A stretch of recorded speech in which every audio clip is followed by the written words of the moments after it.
Meu nome é Nelson Cardoso Amaral, sou professor da Faculdade de Educação, do Programa de Pós-Graduação em Educação.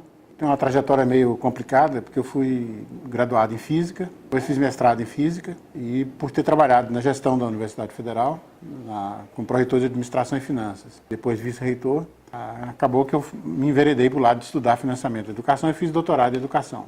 Então, por isso que eu sou professor da Faculdade de Educação e desenvolvo trabalhos prioritariamente na área de financiamento.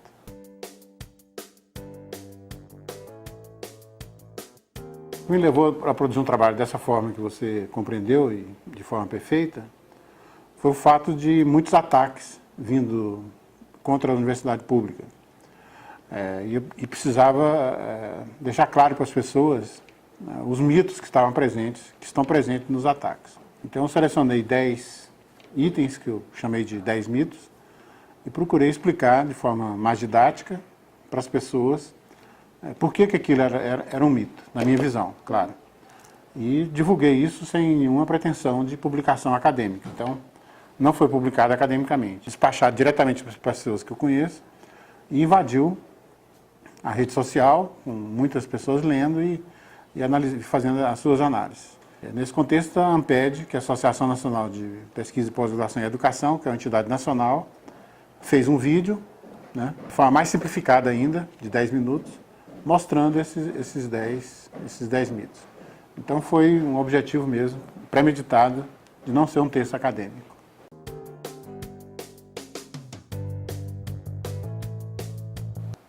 Esse é um dos mitos, de que aqui só estudam ricos. Já foi mais assim. Ou seja, o perfil dos estudantes da Universidade Federal já foi mais próximo, mais assimétrico em relação à população. Com o advento das cotas e a expansão das vagas, esse perfil ficou mais próximo um pouco da população. Ainda tem distorções, mas mais da metade dos alunos da Universidade Federal são de famílias que ganham até 3 salários mínimos. Isso não são pessoas ricas. Há um tempo atrás eu fiz essa mesma análise, só que se você pegasse o curso de medicina, ele realmente era constituído das pessoas mais ricas.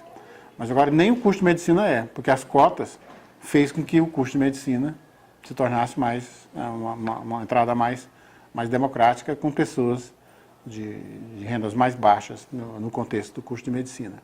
E esse resultado foi obtido, essa informação que eu dou, numa pesquisa, que é a quarta pesquisa, foi a quarta pesquisa realizada, então por isso a gente já tem uma análise histórica, e está sendo feita a quinta pesquisa do perfil socioeconômico e cultural dos estudantes das federais, que é feita pela Associação de Dirigentes das Universidades Federais, que reúne os reitores das universidades. Esse é um estudo bem importante que existe e que mostra essa evolução perfeita aí da entrada dos cotistas da universidade.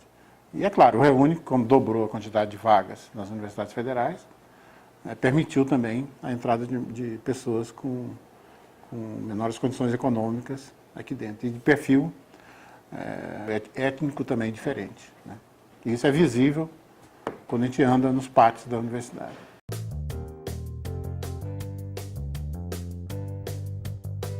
Essa meta 12 do Plano Nacional de Educação foi colocada dessa forma.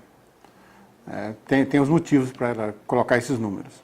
A quantidade de pessoas na universidade é pequena, na universidade pública, na universidade brasileira. E na pública, menor ainda. Porque a quantidade de estudantes que estudam nas privadas, hoje, são 75% dos 8 milhões de estudantes. Então, 75% estudam nas privadas e 25% só que estudam nas públicas. Então, aquela meta de 40% da expansão ser obrigatoriamente nas públicas é para tentar melhorar um pouco essa distribuição. É uma das mais altas do mundo, 75 e 25. As metas de taxa líquida e taxa bruta eu preciso falar um pouquinho sobre isso. A taxa líquida, você pega a quantidade de estudantes de 18 a 24 anos que estão matriculados na educação superior e divide pelo número de estudantes, de pessoas da população de 18 a 24 anos. Você pega 8 milhões. São 3 milhões e pouco, quase 4, 3 e pouco, que tem de 18 a 24 anos. Se você divide isso em torno de 22 milhões, que é a quantidade de jovens na população com idade de 18 a 24, você obtém da ordem de 18% atualmente. Isso é o censo de 2017. Qual é a proposta? Chegar a 33% em 2024, que em 2024 já está quase. A taxa bruta hoje é de 36%. O que é a taxa bruta? Você pega todos os alunos de todas as idades e divide pela quantidade de pessoas entre 18 e 24 anos. Ou seja, pegar os 8 milhões de estudantes, todas as idades, então, e dividir por 22 milhões. Isso dá em torno de 36%. E a ideia é chegar a 50%. Então, não vai ser fácil chegar a cumprir essa meta até 2024. E por que o 33? O 33 tem uma lógica, que é o seguinte. Na educação superior, quando a quantidade de pessoas entre 18 e 24 anos, essa taxa líquida, é menor que 15%, a educação é elitista. Até 2012, a educação brasileira era elitista. A partir de 2012, que ela ultrapassou os 15%, então ela passou a ser em direção à massificação. Quando ultrapassar os 30%, ela está massificada. Essa é a regra de definição. Então, a ideia é, até 2024, massificar. Quando ultrapassar 50%, você universalizou. É diferente do ensino fundamental, porque no ensino fundamental, universalizar significa todos os estudantes naquela faixa etária estarem matriculados. Na educação superior, não é necessário para universalizar que 100% dos jovens de 18 a 24 estejam matriculados. Então, essa é a lógica dessa meta 12 do Plano Nacional de Educação. Só que, na minha opinião, estamos longe de alcançar e vai ser impossível, até 2024, conseguir fazer essa expansão.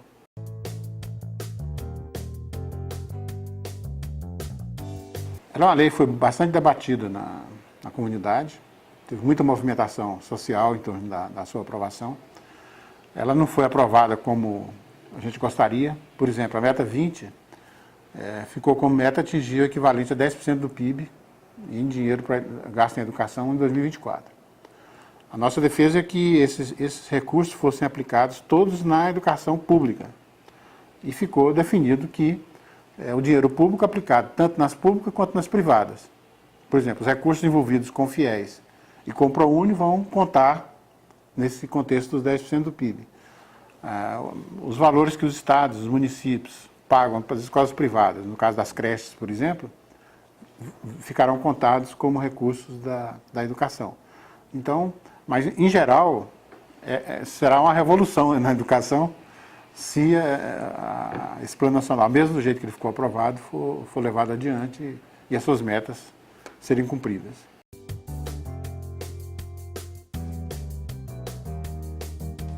Na verdade, esse tipo de ação existe, né? Se você vai para os grupos de pesquisa, eles participam de editais, né? Tem o Conselho Nacional de Pesquisa, CNPq, tem a CAPES, tem as fundações locais, aqui mesmo em Goiás tem a FAPEG, Fundação de Apoio à Pesquisa do Estado, convênios, se vocês forem no próprio ICB, se vocês forem para veterinária, para agronomia, os lugares onde isso é possível no estado como o nosso. Essa interação com empresas, interação com desenvolvimento de novos componentes, a inovação, né, de processos envolvidos nas empresas e tal. Tudo isso a universidade já faz. É claro que ela pode aumentar esse tipo de atividade. Mas se você for pegar, em qualquer país do mundo também, esse tipo de atividade em relação ao orçamento da universidade é muito limitado. Você vê, quando o Banco Mundial fala em ter recursos extras, além dos recursos do Tesouro, além dos recursos do governo federal, né, investido na universidade, ele diz no máximo 30%. No máximo 30% que é possível de alcançar. Isso aí envolvendo a cobrança de mensalidade, porque o Banco Mundial defende essa posição. Então, isso aí seria possível, mas você conseguiria 10%, talvez, no máximo, fazendo esse tipo de interação, e interação intensa, né? Você vê que a área de humanas teria dificuldades, a área de artes teria dificuldades em conseguir recursos nessa linha. É claro que as áreas mais tecnológicas, e a parte de informática, por exemplo, teria mais facilidade.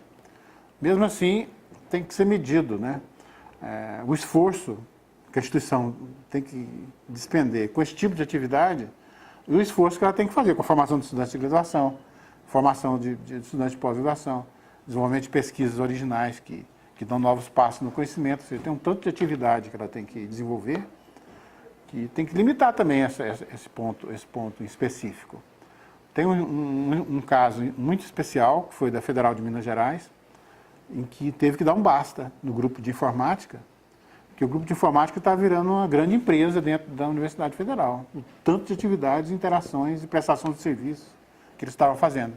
E os estudantes estavam sendo abandonados. Ou seja, os estudantes de graduação, os estudantes de mestrado e doutorado estavam sendo abandonados e virando uma grande empresa ali dentro. Então, um belo dia, teve que se fazer uma análise ali interna e limitar esse tipo de atividade, né? Porque a possibilidade nessa área é imensa de trabalho com empresas e tudo mais.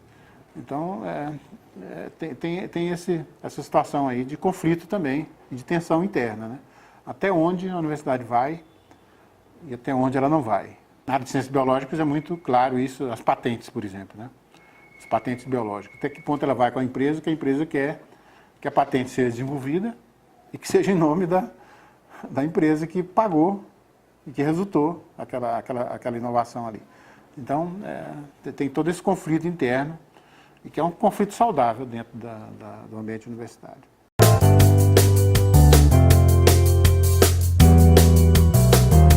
Vamos fatiar essa pergunta sua aí um pouco. Primeiro, eu não vejo como privatizar a Universidade Federal. Ou seja, ela pode ser levada a conseguir mais dinheiro, que é um pouco o que a gente estava conversando antes, no contexto da população. Vamos chamar isso de mercado, né? A universidade tem que ir ao mercado para conseguir mais dinheiro. Isso é uma coisa, isso é privatização, né? Isso é um tipo de privatização. Mas quando a gente fala em privatizar uma instituição, significa alguém comprar essa instituição e essa instituição passar a ter um dono. Isso é que é privatizar. Então eu não acredito nisso. Ou seja, primeiro que é um patrimônio enorme que existe, né? A Andifes, que é essa reunião dos reitores das universidades, diz que é um dos maiores patrimônios brasileiros, o conjunto das universidades federais, que são 63, né? Ficou encorpado esse número até por conta de Catalão e Jataí, que o ano que vem já serão 2 universidades federais independentes da Federal de Goiás, Universidade Federal de Catalão, Universidade Federal de Jataí, e não teria ninguém, nenhum empresário, né, um grupo empresarial com condições de comprar a universidade, adquirir a universidade e passar a ser uma instituição privada. Primeiro isso. Agora, o contexto da emenda constitucional 95 ele é cruel, porque você congela o dinheiro do Poder Executivo, uma coisa que precisa ficar claro para as pessoas. O que está congelado na emenda constitucional é o dinheiro do Poder Executivo. Então, o dinheiro do Poder Executivo todo ele vai ter que ficar estável, né? Porque quando você reajusta pela inflação do ano anterior, significa congelar o dinheiro. Durante 20 anos, isso é o maior absurdo possível, na minha análise, que você pode fazer com o país. A população brasileira está crescendo. Até 2036, você deve ter mais 20 milhões de pessoas no contexto brasileiro. A partir de 2044, mais ou menos, 2050, a população vai estabilizar a quantidade. Porque a quantidade de filhos por casal já está menor que 2. Então, vai haver uma estabilidade da população e depois até uma queda e envelhecimento da população. Mas durante esse período da emenda constitucional, vão ter 20 milhões de pessoas a mais nascendo. Com 20 milhões de pessoas a mais, você vai congelar o dinheiro do Poder Executivo? Como é que vai atender saúde, educação, segurança, saneamento básico? Como é que você vai fazer com isso? É claro que se o país está em crise, está com dificuldades do seu orçamento, você dizer, olha, durante 2, 3 anos aqui vamos dar uma segurada na barra, tudo bem, você pode até concordar com isso. Mas estabelecer isso por 20 anos é um absurdo. O Poder Executivo, tendo o seu orçamento congelado, significa que vai haver uma grande disputa entre os ministérios. E para o Ministério da Educação ter mais dinheiro para cumprir o Plano Nacional de Educação, teria que ter dinheiro menor nos outros ministérios. O dinheiro dos outros ministérios irem para o Ministério da Educação. Infelizmente, eu não acredito, né, que o Ministério da Educação vá ter prioridade nesse período todo aí, desse Plano Nacional de Educação e do próximo. Porque essa emenda constitucional vai pegar todo esse plano que termina em 24, mais o próximo plano que vai terminar em 34. E a emenda vai até 36, a validade dela. Então, é um absurdo tão grande que você tem que imaginar que cabeças são essas que montaram esse aperto na sociedade brasileira, né? Sendo que deixaram livre o pagamento dos recursos financeiros, que é juros, encargos e amortização de dívida, ou seja, para esse tipo de despesa não tem limite.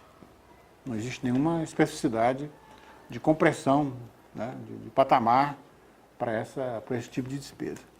Então, essa emenda constitucional liquida tudo em relação ao Plano Nacional de Educação. Logo que ela foi aprovada, eu escrevi um artigo que chamou a emenda constitucional 95, na época, era PEC 241, depois virou PEC 55, quem acompanhou a evolução, depois a emenda constitucional 95. Com essa emenda, na época era PEC ainda, eu dizia que aquela PEC significa aí a morte do PNE. Eu mantenho essa minha afirmação até hoje, ou seja, é claro que a gente vai continuar analisando e discutindo do Plano Nacional de Educação, mas sem nenhuma perspectiva de crescimento da taxa líquida e bruta da educação superior, como a gente falou. Como é que você vai fazer isso? Como é que você vai melhorar a educação básica, salário de professores, condições das escolas, né? Melhorar as condições do SUS? Isso está tudo congelado. Mesmo que o país cresça, que o PIB aumente, mesmo que a arrecadação aumente, você vai ter que pegar o dinheiro que foi a mais e guardar ele, porque você não vai poder gastar. A emenda constitucional proibiu. Né? Vamos supor, por um absurdo, que a arrecadação dobrasse de tamanho. Claro que é um absurdo, em nenhum país acontece isso, da arrecadação dobrar de tamanho. Vamos supor que acontecesse. Esse dinheiro, esse dobro da arrecadação, esse valor aí duplicado, não poderia ser aplicado para salvar vidas, para educar as pessoas, nem nada. É uma coisa esdrúxula, é impossível você compreender como que o país embarcou nessa aventura.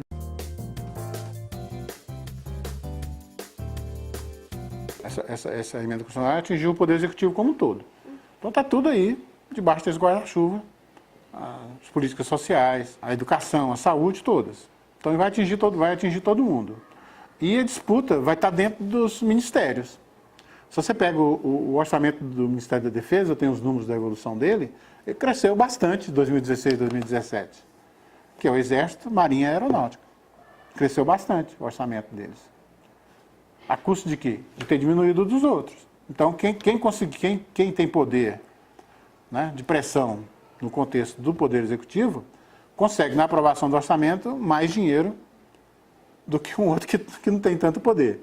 E, infelizmente, a área de educação e saúde não tem tanto poder assim no dia a dia. Tem poder na época de eleição, né?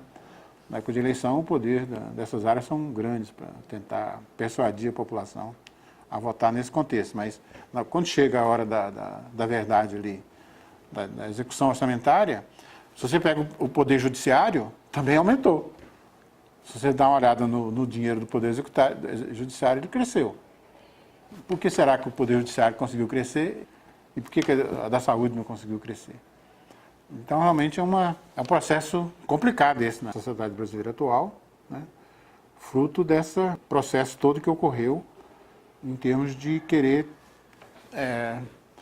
tirar do poder um grupo que olhava o orçamento da seguinte forma. Isso eu estou falando, não é da minha cabeça, é de autores referenciados na área educacional e de economia, que é o Chico de Oliveira e a Marilene Chauí.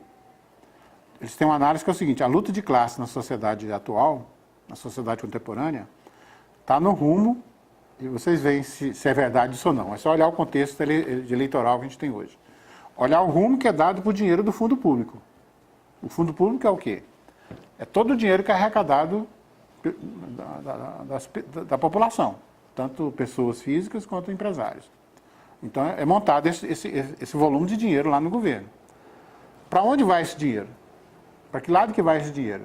Ele vai mais para o lado social ou vai mais para o lado capitalista? Para o lado do mercado?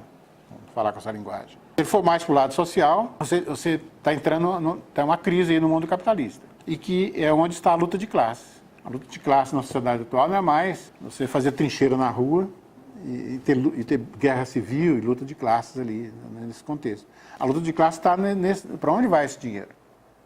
Então, estava um grupo no poder em que procurava jogar um pouco mais de dinheiro para o lado social, um monte de programas sociais acontecendo. E esse outro grupo descontente com essa política. Se você vai olhar, eu tenho o perfil histórico do dinheiro do Ministério da Defesa e do Ministério da Saúde, da Educação. Até o ano de 2010, olha lá, até 2010, outro ano, o dinheiro do Ministério da Defesa era maior do que o dinheiro da Educação. É concebível isso, um país com as características brasileiras? Que tanto de dinheiro é esse para a defesa? Defender de quê? Né? O dinheiro é maior que o do Ministério da Educação? Só a partir de 2010 é que o dinheiro da educação ficou maior que o dinheiro da defesa. E a gente já está vendo que essa diferença está caindo agora em 2016 e 2017. Ou seja, então aí é luta de classe, não vai entender. Se você pega o dinheiro do Minha Casa Minha Vida e do Bolsa Família, o Bolsa Família já está até difícil, eu faço essa análise do orçamento. Está até difícil da gente captar ele direitinho, porque ficou tudo misturado com a Previdência. Como o dinheiro da Previdência é muito grande, foi jogado, misturado o dinheiro da Bolsa Família com o dinheiro da Previdência. Foi tudo misturado no Ministério só, quando o Temer entrou. Agora você tem dificuldade para ver ali dentro o que é dinheiro do Bolsa Família misturado com um dinheiro tão grande. Então, esse dinheiro para sumir, esse programa para sumir, ele vai sumir sem as pessoas perceberem muito. Eu estou tentando ver lá no orçamento como que eu vou acompanhar esse dinheiro do Bolsa Família. Você vê, o Ciência Sem Fronteira foi eliminado de uma tacada só. A possibilidade de 100 mil jovens brasileiros irem para o exterior, terem uma experiência, seriam 100 mil pessoas entrando no país com outra cabeça, com outra visão, com outro jeito de ver o mundo e atuar, né? E enriquecer a sociedade brasileira. Então, essa é a luta que existe no mundo capitalista atual. É para onde vai esse dinheiro? E isso está presente nos processos eleitorais, né? Você vê, é uma candidatura puxando o tempo todo para esse lado, para não tirar direitos, para dar condições para o mais pobre, para os mais pobres, e a outra candidatura puxando por outro lado. Então, essa é a disputa do contexto do mundo capitalista.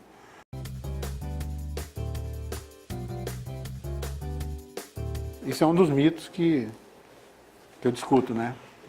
Porque o pessoal fala assim, gasta muito dinheiro com a educação superior, gasta pouco com a educação básica. Se você pegar o orçamento do MEC, é mais para a educação superior, sim.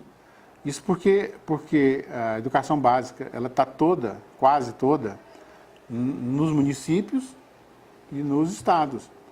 Mas se você pega o dinheiro da educação superior do Brasil toda, é em torno de 4,8% do PIB, só para a gente ter um pouco de ideia do volume de dinheiro, né, aplicado na educação toda, básica. E na educação superior é em 0,9% do PIB. E a educação superior, a maior parte dela é no governo federal. É claro que tem as instituições estaduais e municipais, mas a quantidade e o tamanho, né, da educação superior federal é muito maior.